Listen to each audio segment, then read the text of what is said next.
welcome to Study with the Best, the magazine show that's all about CUNY. I'm Tina Beth Pina. On today's show, we'll take a look at this past season and highlight our most captivating stories. We'll examine the world of a criminalist, watch Tobias the robot in action, learn about solar energy, and so much more. But first, DNA has forever changed the world of solving crimes. On episode 10, Barry Mitchell spoke to Andrew Schweigart, who explains what a criminalist does. We're at the office of New York City's chief medical examiner. We've all seen those police procedural shows on TV. CSI, NCIS, Blue Bloods, Law and Order, Bones. But how realistic are they? Basically what they're doing on those shows is combining the roles of several people into one to make it more interesting. So they're taking the things that a district attorney might do, they're taking some things that a medical examiner does, they're taking some things that a police officer does, and they're taking things that a forensic scientist does, and they're giving all those responsibilities to the forensic scientist. Meet Andrew Schweigart from Northport, Long Island, Ph.D. from John Jay College of Criminal Justice, and currently a criminalist for the city of New York. Criminalist is someone at our agency who examines articles of evidence from a crime for body fluids like blood, semen, and saliva, and tests those fluids to determine if they're of human origin, to determine if they are indeed the fluids that we think they might be, and then to determine if we can get a DNA profile from those fluids. Besides our homicide and sex crimes and property crimes units, we also have a team of scientists dedicated to solving missing persons cases, and also we still have a team of scientists working on World Trade Center identifications. Quick, what does DNA stand for? Deoxyribonucleic acid. He's good. DNA is a molecule found in the nucleus of every cell in our body, except red blood cells. DNA is our genetic blueprint. It's a pretty safe bet that no two people on Earth have the same DNA. With certain exceptions like identical twins would have. But as human beings, everyone's DNA has some things in common. About 99% of human DNA is identical across all humans. That's what gives us all 2 ears and 2 eyes and arms and legs, but we're looking at that very small fraction of DNA that is unique to each person. The first time DNA evidence was successfully used to prosecute a case was in 1986. Shortly after, Maury Povich announced for the first time, "You are not the father."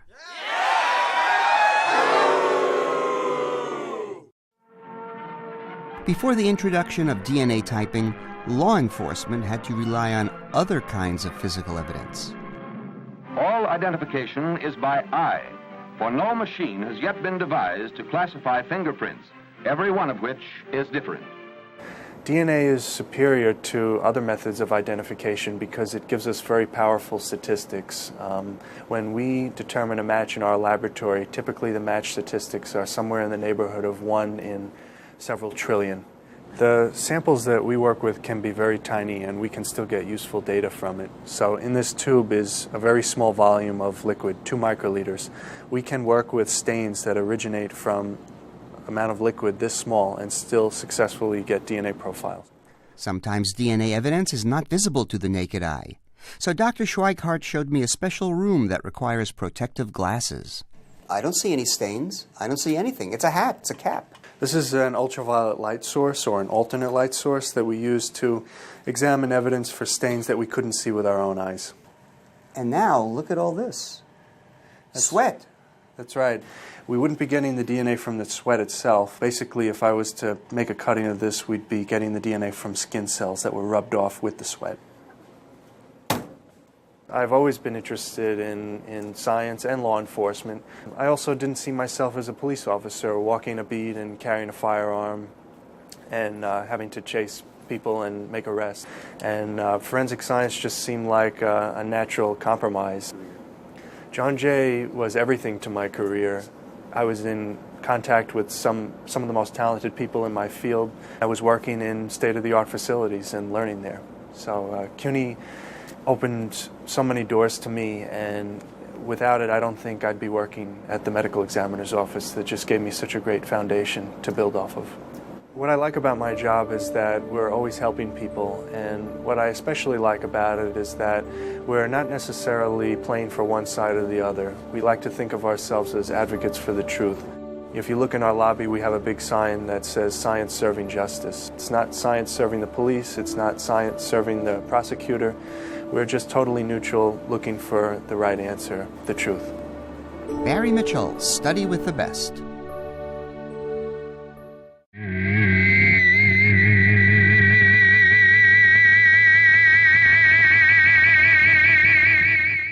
Solar energy has a strong foothold at CUNY. Back in episode 3, we took a look at this growing industry and CUNY's role in that growth.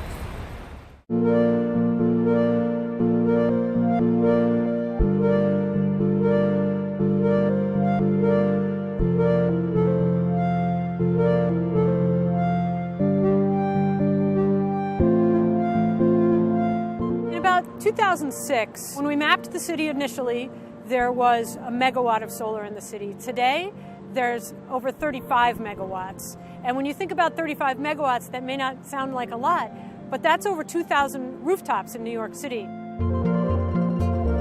Part of the reason why people choose to adopt solar is because of the incentives and the payback, and they need to understand that when they make that investment, they're going to realize some payback, some reduction in their energy bills as they make that investment.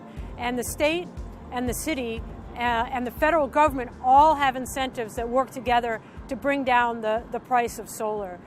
In New York City, there is particularly a property tax abatement that allows for the prices in the city to actually be competitive with prices outside of New York City. I'm the owner of this house in Far Rockaway, and I'm getting my solar panels installed today, and I'm very happy about it. Solar is a fast-growing industry, and with the governor of New York State putting in a lot of money, $1 billion into solar initiative through the Sun Initiative, it's going to grow exponentially in New York State.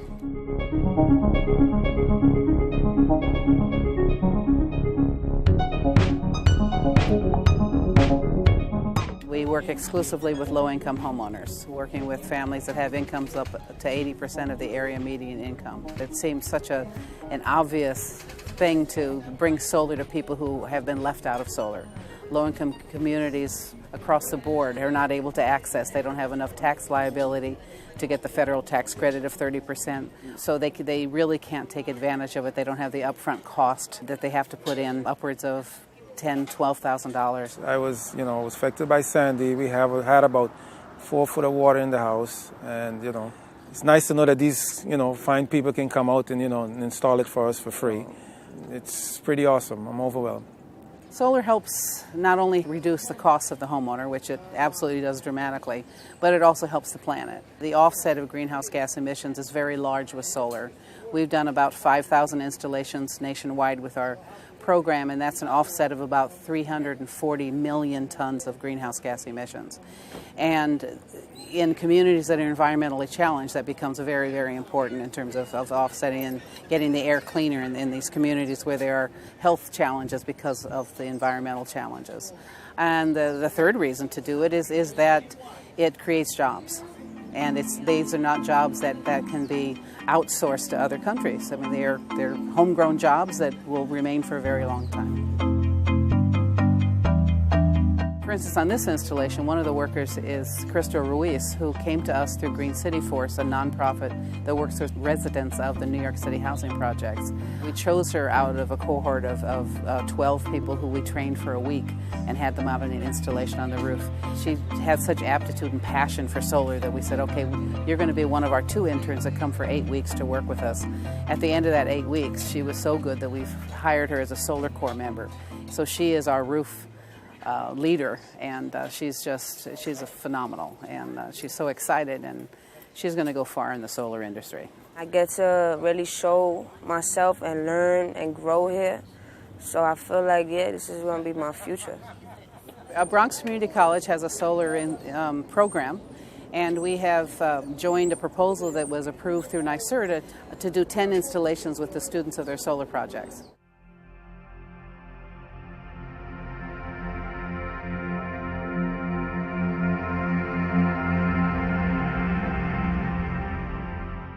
The Center for Sustainable Energy really set out to train the workforce of the future, to be able to help students and the community understand how to put in solar arrays, how to work with wind turbines, how to understand energy efficiency and to be able to look at a building and assess it.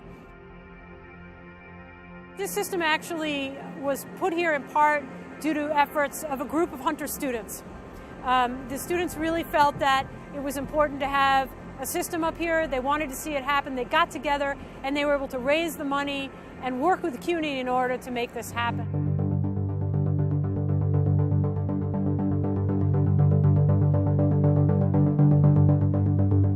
Because CUNY is such a broad and large institution, we're able to reach out to each one of our campuses, to experts across each of our campuses, and also to house our New York City and New York State solar ombudsman and be able to be that trusted third party to those around the state and really those around the country. But also we can tap CUNY professors and researchers in order to help build a tool like the New York Solar Map.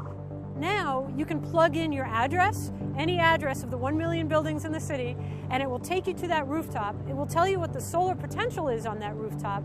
And then we were able to build a calculator that takes into considerations fire code setbacks and building codes and the incentives that are there from the state and from the city and from the federal government, and tell you what the payback is on that investment.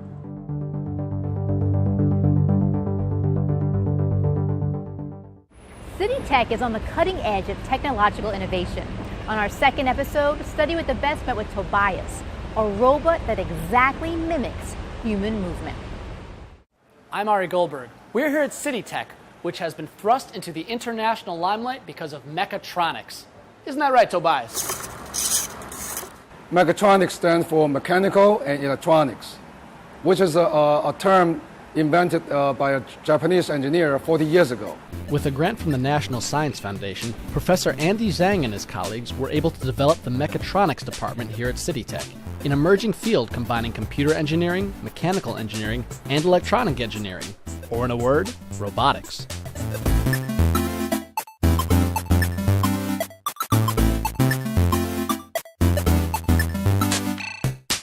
And the program's greatest success? A robot named Tobias. What is Tobias? Tobias is actually an acronym. Tobias stands for Teleoperated Bimanual Augmented System. Teleoperated means that it's remote or wireless. Bimanual, it's got 2 arms. Augmented system, it's a big system when you put it together. I was planning on creating something that was wireless and would be able to mimic my movements, my hand movements, right? That's where I would start. And once I can accomplish that, I can create a whole suit. Everybody who's an engineer has sort of a dream and a crave for the Iron Man suit. But to build more than a hand, our resident Tony Stark needed some help to get his robot off the ground. Bijan Mokhtari and Angela Kuka joined Eugene in the lab, each bringing different skills to the mechatronics table. Tobias is essentially a robot that mimics the movements of a human that is wearing the suit. It can do everything your arms can do. It follows your head, and you see what the robot sees with using the helmet. Every finger has a sensor in there. The wrist has a sensor, the elbow has a sensor, and we processed all that data and spit it out back into the motors that we are using to power the robot, and made those motors copy exactly what you're doing when you're doing it. Using materials often no more complicated than rubber bands and fishing wire, the team is able to make plastic mimic a person.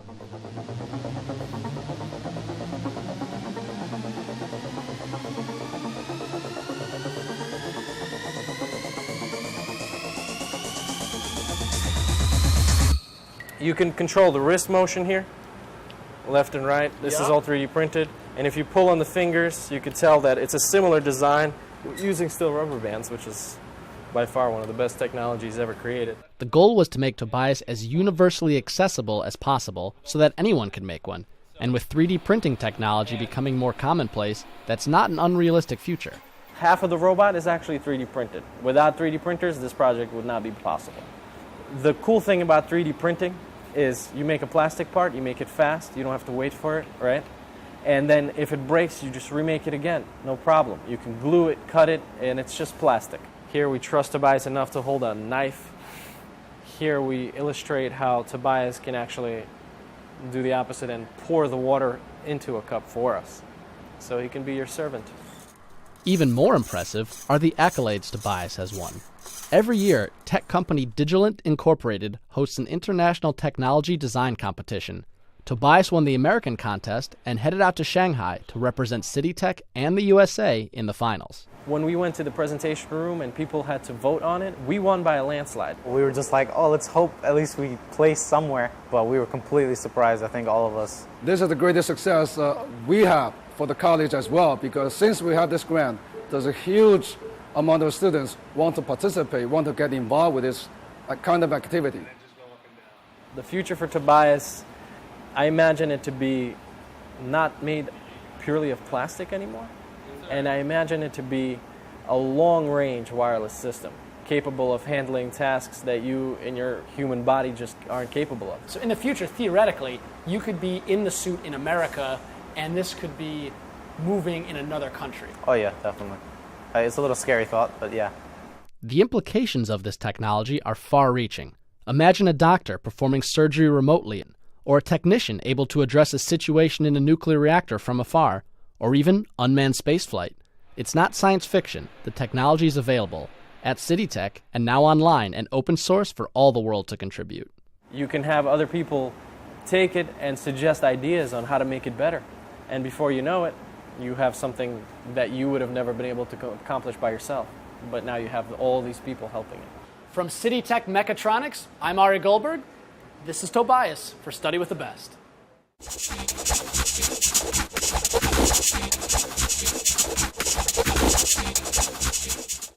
On our fourth episode dedicated to film, we profile Brazilian-born Flavio Alves and his journey to becoming a successful filmmaker. Let's take a look. I was pretty much forced to leave my country and come to the US.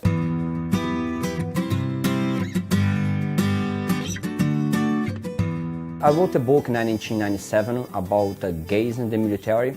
The book was pretty much my life story as a gay man in the Navy, in the Brazilian Navy. I thought it was important to let people know how gays and lesbians had been treated. And little by little I thought that that book would help eventually bring other people from the shadows and be able to talk about their own stories. I was suddenly everywhere, my face was everywhere. I got a call from the government, said like they could not protect me. And I feared for my life at that moment. 2 days later, I was in the United States. Just like any other immigrant, I have to do the jobs that Americans don't want to do. I have to wash dishes, I have to clean houses. Then a year after, I was granted political asylum. And with the help of CUNY Law School, the students at CUNY Law School, those kids was just like amazing, And at that time I could barely speak English, and they helped me so much, and they embraced my case just like I haven't seen anything like that, and the sense of community that I got. I thought that I would be jumping up and down after I was granted political asylum, but I felt exactly the opposite, because I have to let it go like a huge part of myself. Everything was an accident, and it was never planned, and then I thought that I could make a difference making films, and here I am, The City College of New York MFA program is very unique in a way that you learn the real indie filmmaking process. I have done 5 films, and again, all my films are about elderly people, and it's a very tough sell because studios are looking for films that have young people, vampires, and zombies. Hello? The most known film that I have done so far was The Secret Friend, which got into more than almost 100 film festivals. And now I have my new one, Tom in America.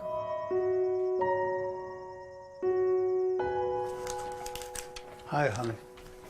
Any good finds? Not really. I want a different coming out story. So Tom in America is a different one because he's celebrating, with his wife, 50 years, of a relationship.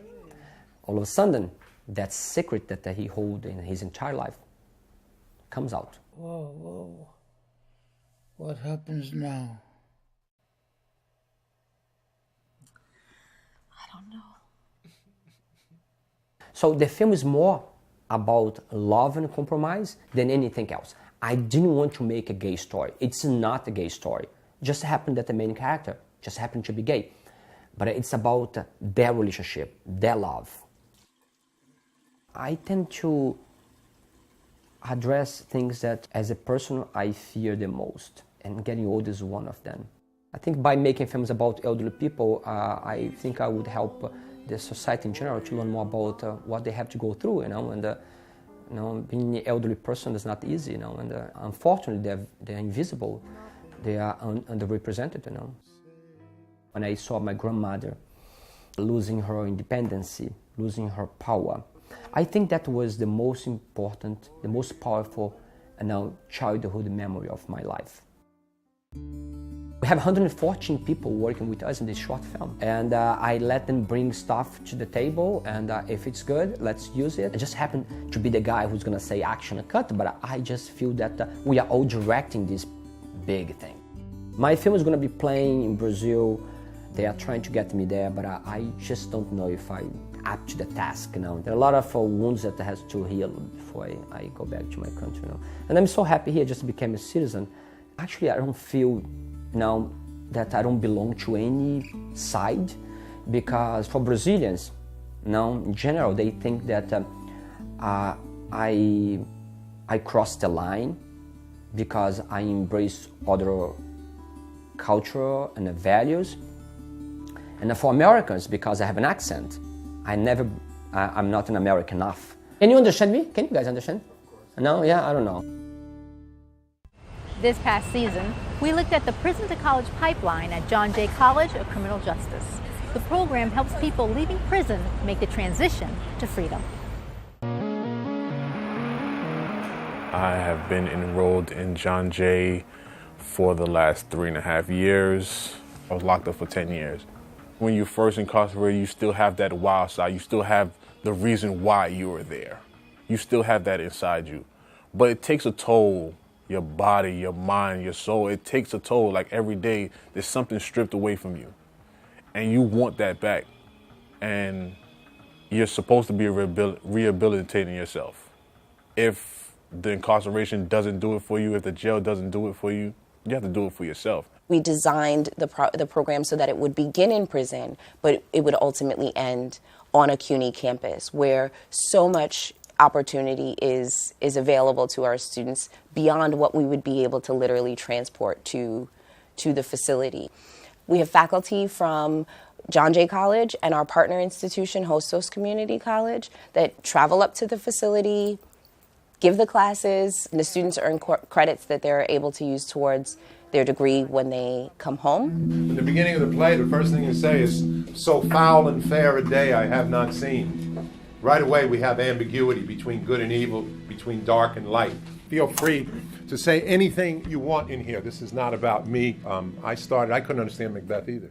A huge feature of the Prison to College pipeline is called our Learning Exchange. And what we do is once a month, we bring a cohort of students from John Jay College who take classes here on campus, and from Hostos Community College up to Otisville Correctional Facility to take a blended class with the incarcerated students. And really, it's such a amazing feature of the program because it serves multiple purposes. The students who are coming from John Jay and Hostos are studying criminal justice, and we think that it's a critical part of that criminal justice education to be able to engage with the people who are involved in that system and be able to have a cross-pollination and learning with each other. For our incarcerated students, they're able to see that their counterparts, that they're classmates, and that the program really is a robust experience, just like the college experience here on campus. Take the most powerful pieces of it. All right. I think it's a little long and it gets repetitive. So I want you to find, again, go with your strength, which is the imagery pieces. Right. My first class was English 101. We knew that we were in college because she was no holds bar. She gave it to you how I would get it in a John Jay classroom on campus. We didn't want to fail, not just for us, but we didn't want to fail for the future classes. We wanted to be that foundation.